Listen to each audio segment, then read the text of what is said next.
Hey gang, we are in northern Wisconsin in the Northwoods right now. We're at St. Germain Cemetery in St. Germain.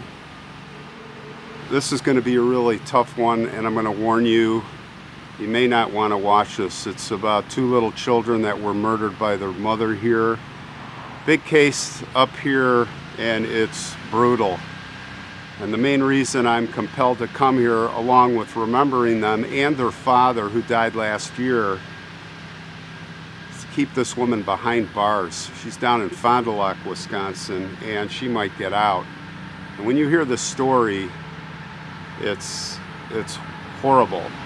Michael Mortag, thanks for reminding me about this story. A couple of years ago, I finally have a chance to do it, and we got a beautiful day today. We're going to take a short walk, but this woman is a monster. She's the smirking monster. She had a smirk on her face on her mugshot back when this happened, and she's still got a smirk on her face. And when you hear the rest of it, you're just going to be appalled. So let's take a quick walk, and I'll tell you this horrific story. Just unbelievable.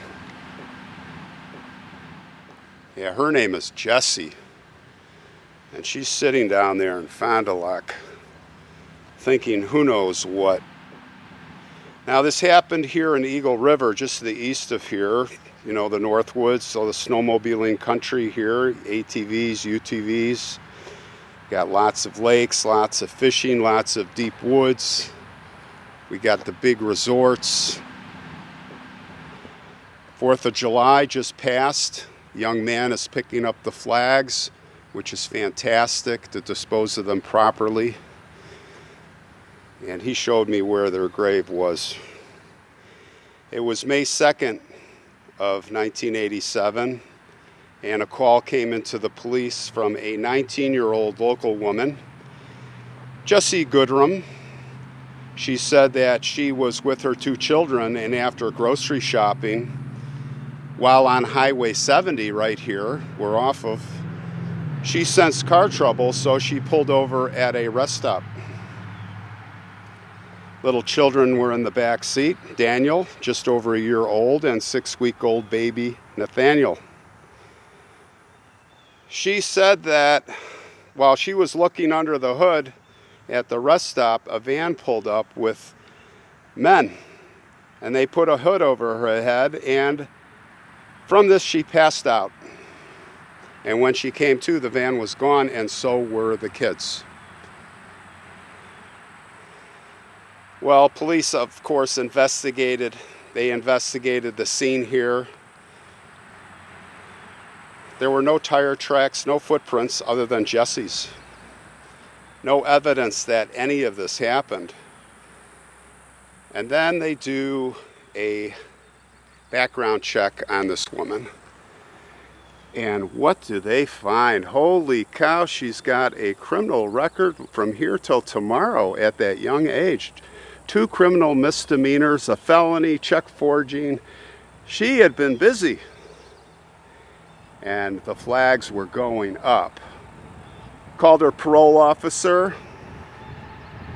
Well, he put her in the doghouse, the parole doghouse, and they arrested her. I think they arrested her at 5:30 the next morning.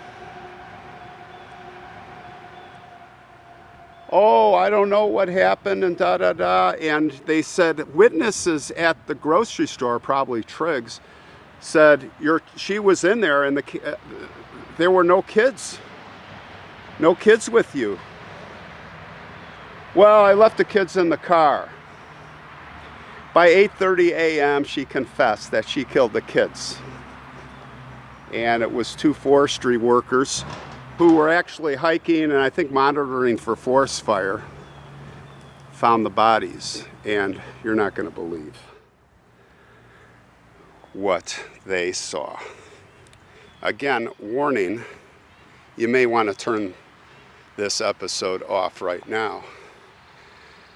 What she did was she took little Daniel and put a pillowcase over his head or some type of hood, dragged him out of the car in the woods, And you can just imagine, mommy, what?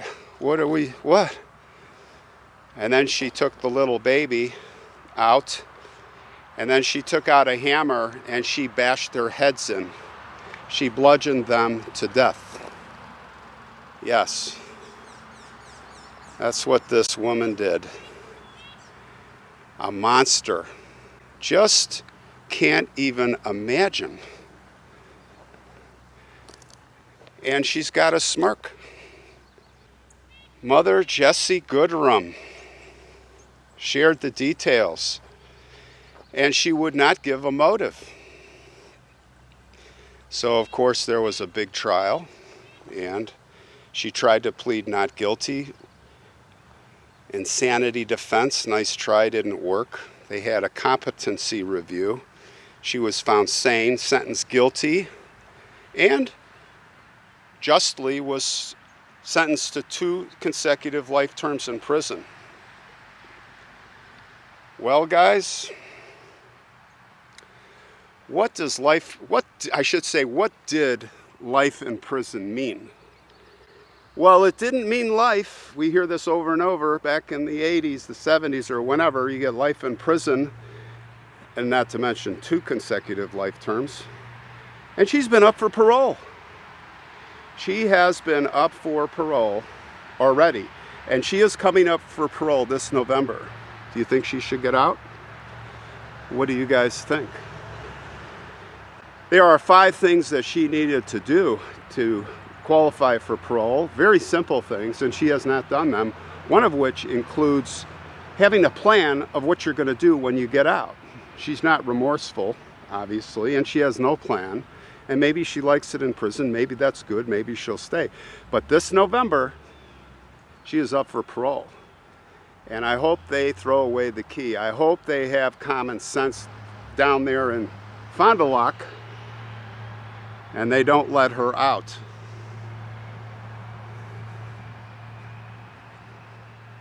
That would be a really bad deal. Because I think she's probably still a danger to society, notwithstanding the fact that she committed the crime and should pay the dues.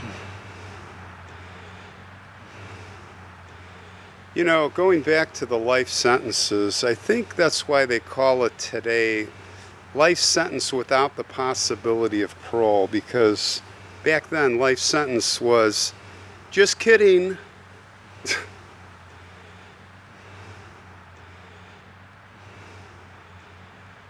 Her husband, Randy, all around good guy, locally involved here in many community activities. Imagine how he felt. Just imagine. Poor guy. He's a member of the Fire and Rescue Department here in St. Germain, the Snow Eagle Snowmobile Club, grooming those trails. He also not only ran the flea market here, he kind of started it, and other volunteer work. That is until he died last year, April 14th, 2023. He was only 63. And you can imagine this probably had a major effect on poor Randy. A major effect. Rest in peace. God bless his soul. Parents, good people from this area. He was born in Illinois. They came up here in the 70s. Dad was in World War II, a veteran. What a family.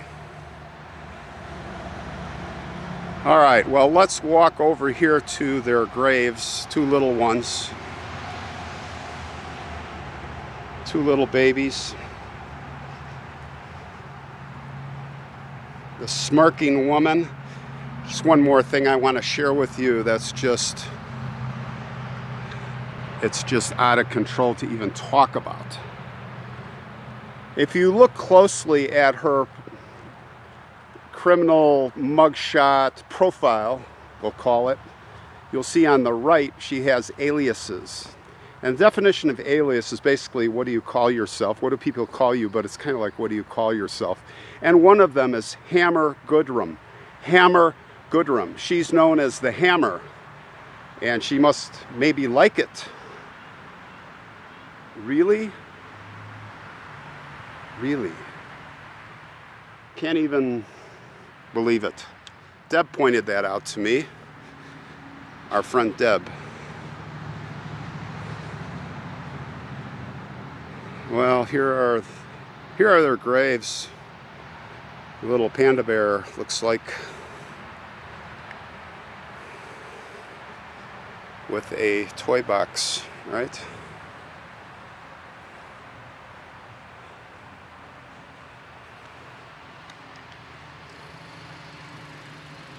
There's the inscriptions. Daniel Joseph was born March 1st, 1986, and his little brother Nathaniel Lee, born March 15th, the following year, 1987. And that fateful day of May 2nd, 1987. Can't even believe it. This is a story that just is haunting, and I don't even have any words for it. It is brutal. Like, how could a human being do this? A mother to their children, the babies. It's unfathomable, but it did happen. It did happen. They didn't even have a chance to live their lives because of this beast who we are feeding and housing daily on our tax dollars, Wisconsin tax dollars. Monster. I hope she dies in prison. Rest in peace, Daniel and Nathaniel, and also Randy and the family. God bless them.